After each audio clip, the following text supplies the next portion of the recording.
Mac Jones was at practice for the second straight day this week, and just like yesterday, he was listed as limited on today's injury report. But the surprise development of the day is that Jones spoke, albeit briefly, at his locker this afternoon and was asked if he's ready to go on Monday if need be. You will be ready Monday? Yeah, like I said, just going to try and do my best to, put the hours in to get ready, and definitely moving better, so feel pretty good. Yeah, cool. Thanks, guys. How's it been handling this injury? I know it was your first major injury. How's it been for you mentally? Yeah, it's been good. I think you get to, watch and learn as much as you can and try and get healthy. And, I've done a good job trying to help the team as best I can in film and, during the game to watch it was really good. Obviously, I want to be out there to help the team win, and that's what I'm going to do. Bailey Zappi said that you've been really supporting him. Why has that been important for you?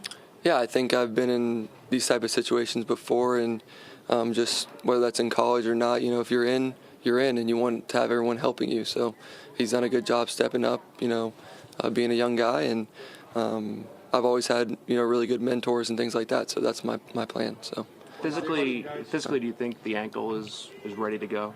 Yeah, I think it feels pretty good. Just trying to work through all the stuff, being able to play in an NFL football game, and want to be able to go out there and help the team. And once I'm there. So I'm definitely making progress, and we've done a good job with the treatment.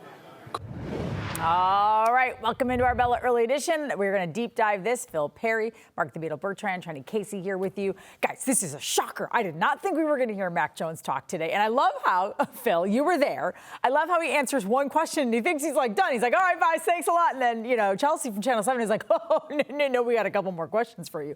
Does this mean he's going to start? Because I think a lot of people think when a quarterback for the Patriots speaks before a game, that indicates he's going to start. I don't think this specifically necessarily means he's going to start. I'd say it's not a bad sign. I would say that he has to get the green light to speak. But I think this was getting to a point where we hadn't heard from him in a while.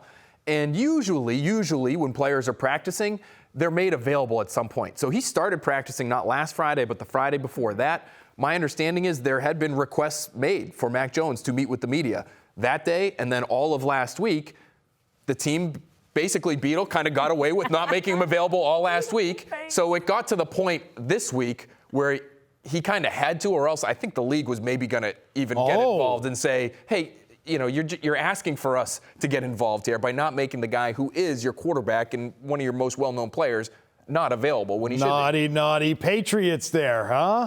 Well, I'm just surprised because we were talking about this earlier today on the radio, and it was, do you think there's any shot we hear from Mac Jones today in the locker room? And I thought, no, there's no way he's going to talk. He has no obligation to talk, right? When we're talking quarterbacks, we're so used to the Wednesday press conference or after a game at a podium. It's been a long time. Brady sometimes used to like to do the setup in front of his locker, but to have someone of Mac Jones's caliber be talking in front of his locker randomly on a late Friday afternoon setting, that's pretty unusual. I was surprised that this happened today. I'm with Phil. I wouldn't read too much into it, but I do find it interesting that he did speak. How much should we read into the fact that he continues to be limited in practice? Because I think from an outsider's perspective, you see that on an injury list and you think to yourself, okay, well, that means he can't do very much, right? Like a lot of times when a player is limited, they don't play on Sunday. Is that a bigger indicator of his availability? You're going to hate this answer, and I wish we could read more into some of this stuff, Trenni, but I'm afraid this is not something that we should be reading a ton into either, because if you look at the league's injury report policy, it basically is said, and it says, and has said for a long time, any player who takes less than 100% of what would be deemed a normal workload in practice for that player can be listed as limited. So if you're Mac Jones, last week, for instance, where he's out on the field and he's practicing, but he's not out on the field for the entirety of the practice, he practices a little bit, that counts as limited. He's out there more this week, and he's doing more this week, as Bill Belichick told us at his press conference today. That is still listed as limited. Beetle, you could take 2 snaps in a practice. That would be limited. You could also take 59 snaps in a practice. And if 60 was your normal workload, you could still be listed as limited. So there's a lot of wiggle room within that definition of that one word. The one thing I would say, and Phil, I know we were talking about this earlier, and you said you've sort of, from what you understand, yesterday there were meaningful snaps for Bailey Zappi, right? Right. So I'm going to just assume, again, I'm just making an assumption that happened again today. And the thing I would say that's different in my mind about Mac being limited is that he's not managing an injury in the sense that he's still playing and like Tom Brady over the years would get a, elbow showing up on the Patriots injury report, or a sore knee, or a sore shoulder, or whatever it is. This is an injury that knocked him out of games. And so I think that I would think, would get closer or would then eventually be listed as a full participant. Obviously, as you heard Bill Belichick say today's not Friday, today's Thursday. So we have another one coming up tomorrow. Right. We'll have another report tomorrow. But these couple of days, I do think there's something to read into it, and just that Mac hasn't returned to play yet. So even though he might be listed as questionable for the game, don't you want a guy to be at least listed or consider that he had a full regular practice in at least one day prior to having a game? To that point, how do you know what he can? Although I suppose none of us know what they're doing in practice. Like, I would think that the decision on Mac Jones is going to come down to how well can he move? How well can he evade pressure?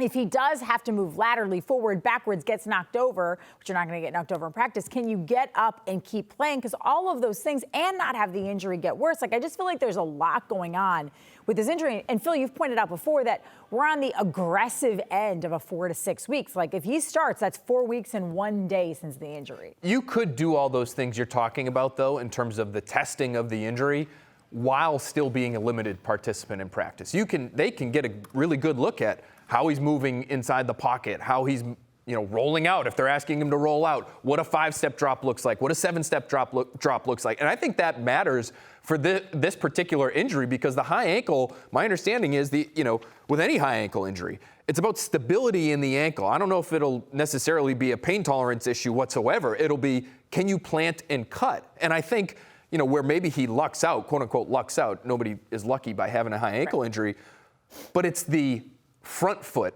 it's the step and throw foot, it's not the back foot. And so if you're thinking about moving up in the pocket, so to speak, that would put, to me, more emphasis and more pressure on the right ankle. It's the left ankle that he has injured. Well, I mean, just based on what we've seen, video-wise, started practice this week, he looks like he's moving the best he has moved during this entire thing.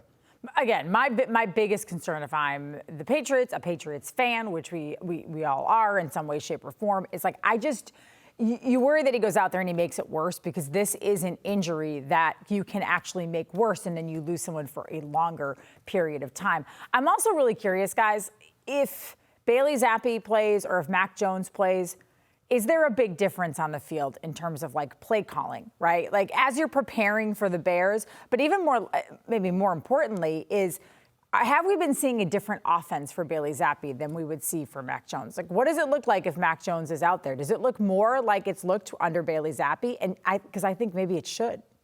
It's been very different, right, Beetle? Yeah, no, it has. And I think the question you're asking, though, if we could just clarify on this, is would the offense have looked different after that third game had Mac not been injured?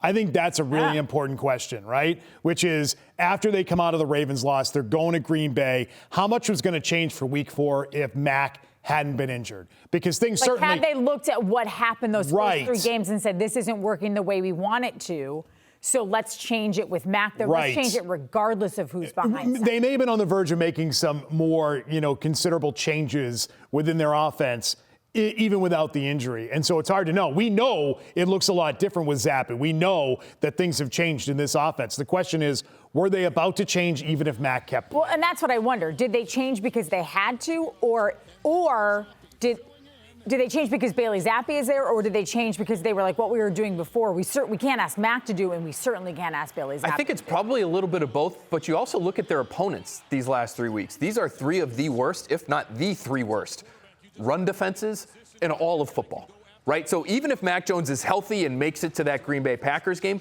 they're probably going to try to run the hell out of the ball, and they're probably going to have a lot of success doing it. Where I would say that the plan would certainly be different is that you saw moments where they got very conservative with Bailey Zappi in the passing game, right? Third down, late in the game. Especially. Well, the Lions game too, but when you're running it at 6 yards a clip, that makes every quarterback's life a lot easier. And you probably are going to be able to, if you do have to throw it down the field, run a lot more play action. So I think there are things they did to make Bailey's life easier because he's a rookie, to handhold a little bit there. But I think the opponents really dictated some of what they did as well. I think they can do more with Mac Jones, right? If No Mac question. Jones is out there, they can throw the ball more, they can get more complex in their offense, right? They can, if they want to, if they have to, right? But it should be a better mix of the two, though? Yes, and they certainly have the ability to do that. The breadth of offense you have available to you if Mac Jones is out there is significantly larger. But again, you're never down on the scoreboard if you're Bailey Zappi. You're going against really bad run defenses. The opponent matters here, and the game flow matters here, and that's going to dictate how the offense looks. Which is to bring it back to Monday night. They don't need Mac Jones to be able to beat the Bears on Monday. And so that's why ultimately I'm not playing him. He's still my guy. I don't have the Zappi fever. I'm going back to Mac Jones. Do you want to start against the Jets? He is this team starter. Yes, because you know why? It's a short week, and I have no interest in Mac Jones on a short week going into the Jets game. I'd rather have, and credit to Hardy on that point all week long, I'd rather have him out there back against the Jets. That's a more important game. The Jets are heading in the right direction right now, and I think they're going to need him against the Bears. Are a bad team, but their defense has held opposing offenses into the teens on a weekly basis so Middle far of the this year. pack. The worst thing that could happen to the Patriots is say, we don't need Mac Jones. And then with Bailey Zappi, you end up scoring 14 and lose. Don't discount how good this Patriots defense has been, though, and the mistakes that they will force this Chicago offense into. And so 14 might be enough to win. It could be a comical. Might be enough to win on Monday. The Bears offense could be comical. Yeah. All right, guys, thanks very much. The New England Patriots take on the Chicago Bears on Monday beginning at 8 p.m. on NBC 10 Boston. Tune in to catch the action.